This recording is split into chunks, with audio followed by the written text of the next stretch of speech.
How's life? So they're asking me, how do you set rules for your children?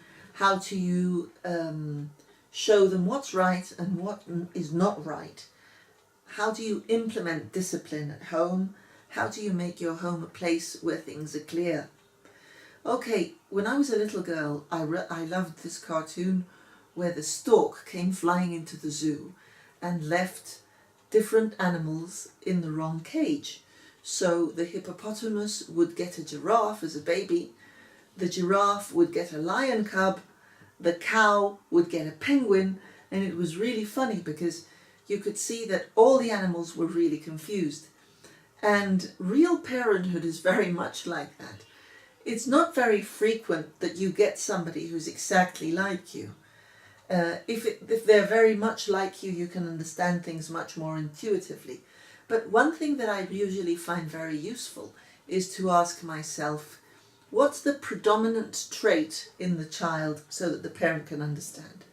We have three parts of the brain. We have the reptilian brain, we have the mammalian brain, and then we have the logical brain. You will see that some children are much more instinctive, therefore they're going to use this primitive part of the brain. These are the ones who are reactive children.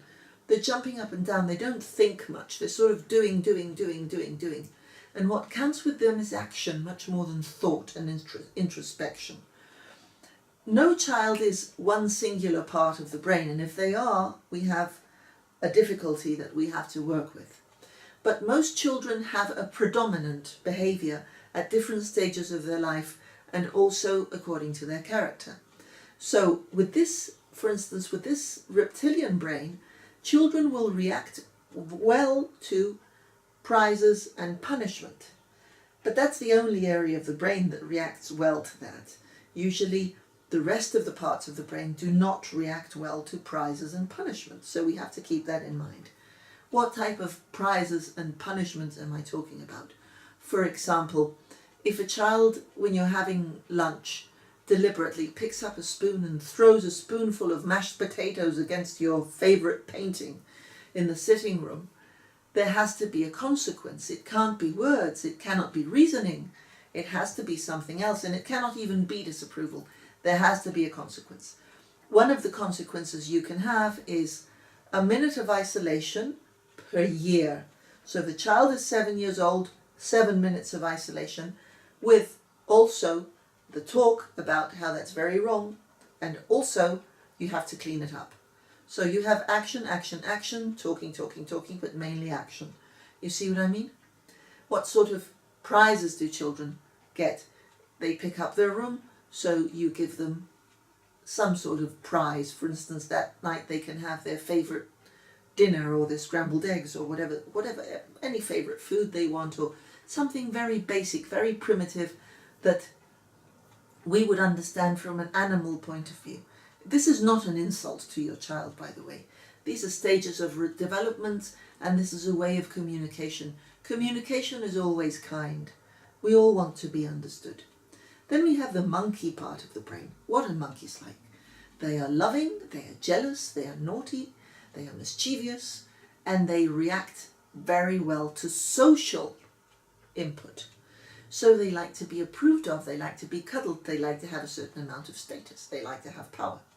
So with this little monkey you have, you can negotiate giving them status, giving them social disapproval, sometimes just with a look, sometimes with a diminishment of their status. And that's the best language you're going to be able to communicate with this child with. And for the people of my generation, the Trekkies, this part of the brain is Dr. Spock. That's the logical brain. That's the child that needs reasoning for everything.